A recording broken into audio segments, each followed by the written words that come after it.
How's it going, guys? David Hedge here, House Hedge Gaming, and today I'm talking Lorcana, I'm talking Magic the Gathering, and I'm talking Gen Con because, well, I like Gen Con.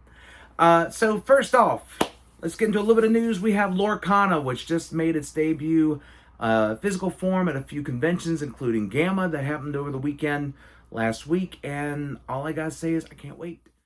The way the gameplay is going to be is that each character will produce lore, and you have to hit a score of 20 lore or more to win the game. And being able to attack your opponent's characters and all, and being able to play cards to protect your characters to affect their characters. I'm looking forward to playing it. It's definitely not the way I thought it would be, to where you have to like take a certain life total down from X to 0, because we're all used to seeing that over time for a lot of different games. We've been used to it. Or gathering prizes, or like, this is the first time I can recall seeing a game to where you have your main focus of winning is collecting lore and being able to use these iconic characters from Disney to collect as much lore as you can before your opponent, all the while you're making sure to protect your characters and take out your opponent's characters from doing the same thing. And being able to only use 2 color combinations at a time is really cool. So you don't have like somebody going, oh, I'm going to play 4 color lore or something like that.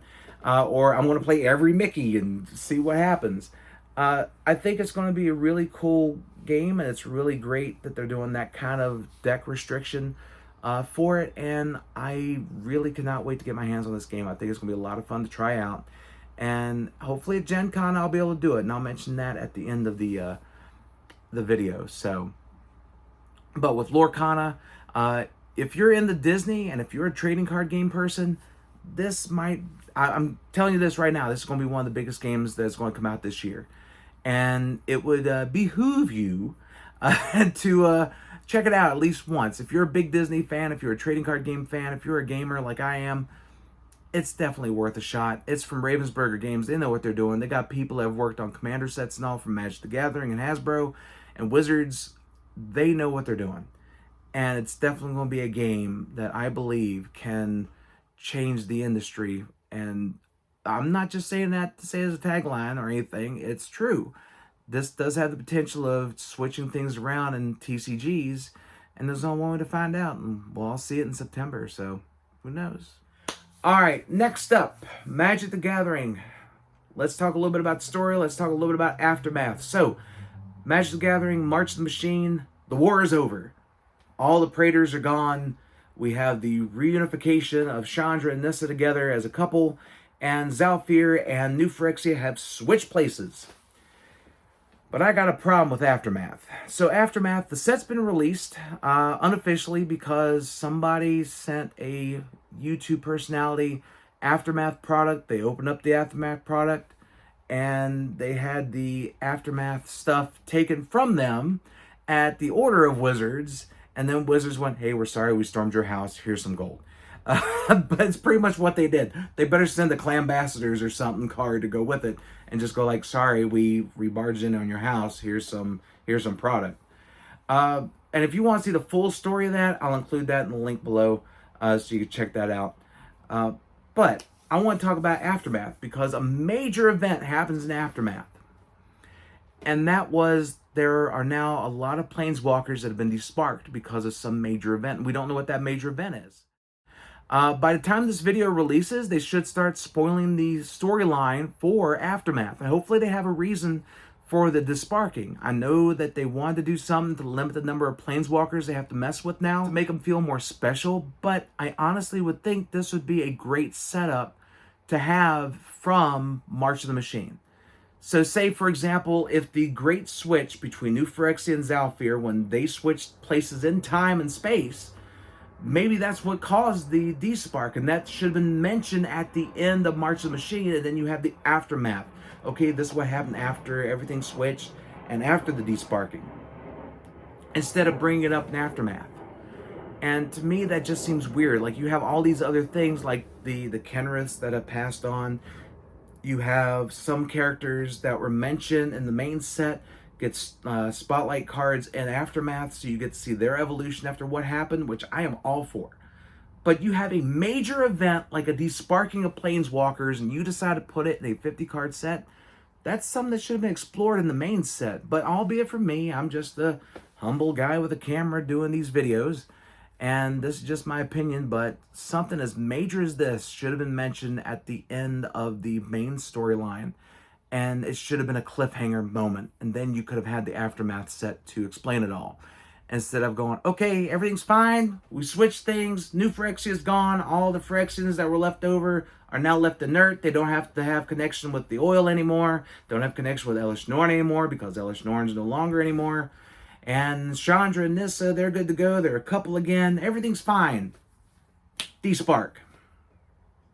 Wizards, you guys do amazing things. And you guys do some weird things, you guys do stupid things, but everybody does that. But this one, I gotta ask, why didn't you include this in the other story? Why didn't you include this at the end of March Machine? Give us something to hang on to, something to look forward to when Aftermath comes out. Because Aftermath, we knew like we would start seeing the leftovers of the Phyrexian invasion, and we were all ready for that. But now, you give us a bunch of Despark Planeswalkers, and I appreciate that. And it's gonna be a lot of fun to see how they progress in later sets, but really, Despark Aftermath, guys, at some point you need to get back on the ball here and try to learn how to hook an audience. You had the opportunity in March the Machine, you could have mentioned that after Nissa and Chandra kissed, all of a sudden, there's a major event happening to where they both are like, hey, what's going on? Like, we're not feeling right. And then everybody else who has a spark starts feeling that way, and then you go to Aftermath. And then we find out what happens after they get desparked. But that's just me. But as far as the Aftermath set itself goes, I can't wait to get some of the cards in my Commander decks. There's a lot of really good cards in the set, and I'm glad it's only a 50 card set, and the booster boxes are small. I do wish there was more than 5 cards per pack. Honestly, in this kind of set, I wish it would have been a box set. You could have gave me a box set, 50 cards, $50. Or 50 cards, $60, whatever you want to do. You've done it for a lot less for Secret Layers. You could have done it for this one. And it would have been a cool thing. Like, okay, I get one of each card, $60. If I want to play a set of these, I can either get the singles or I can get 4 boxes. And this might have been one of those cases where it could have come in handy. But you know what, Wizards? Like I said, you do some good stuff, you do some weird stuff, you do some bad stuff. Like all of us do. And this one, definitely the latter two. It's a little weird, a little bad. But luckily, it's going to help out my Commander deck, so it's good. Alright, finally, last thing I want to talk about in this little news video, to get back in the swing of things for videos, I want to talk about Gen Con, because Gen Con's coming up in August, and I officially got told that I've been chosen to be a volunteer for True Dungeon. And first of all, this will be the first time I have worked Gen Con in years. I haven't worked Gen Con in a long time. I've worked it for a company at the booth for several years, and then the past few I've been doing it on my own, just going, having fun. But I got my schedule, and my schedule is from 7 p.m. to 2 a.m. on Thursday, Friday, and Saturdays. I'm a bag checker, which is fine. I get to talk to people. I get to go, hey, you're about ready to go on an adventure. You don't want to take that big bag with you? Here, leave it here. Pick it up at the end of the adventure. You're good. I get to interact with people, and I love talking to people, and who knows who I might come across, because that's going to be a lot of fun. But the biggest thing, too, is that I will get a chance to go through Gen Con and take a look at everything that's going on. Because I will definitely be able to use time during the day to explore the exhibit hall, to get a hold of some games, and to check out a bunch of stuff that's going on.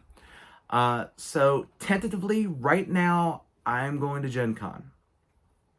Stuff can change, though, because life can sometimes throw you curveballs, and right now, I'm saying I'm going, but if a curveball gets thrown my way, I'll let you guys know if I'm not able to. But if I can, I will do coverage from Gen Con. I will do some playthrough, like learn to play videos.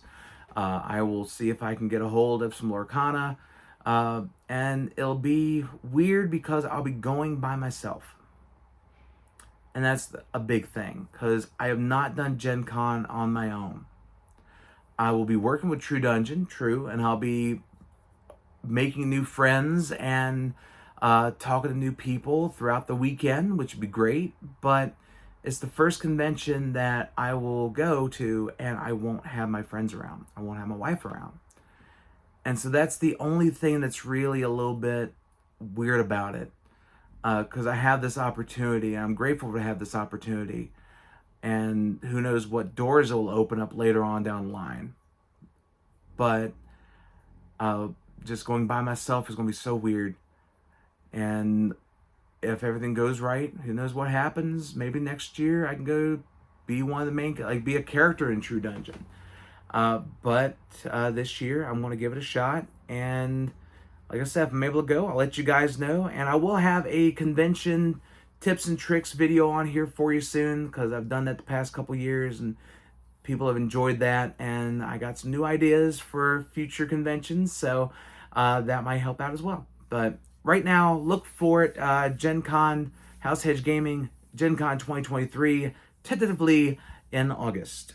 Well, there you have it. That's a little bit of news. I'm just getting back into the swing of doing videos, so that's a little bit of Lorcana, a little bit more about Magic, a lot about Gen Con and True Dungeon. But if there's anything that you want me to talk about, definitely let me know in the comments below, and I'll be more than glad to cover it. So thank you guys so much for checking out this video. If you like it, please like, share, comment, and subscribe, and let everybody know that House Hedge Gaming is here for all of your gaming needs. So until next time, guys, stay safe and take care.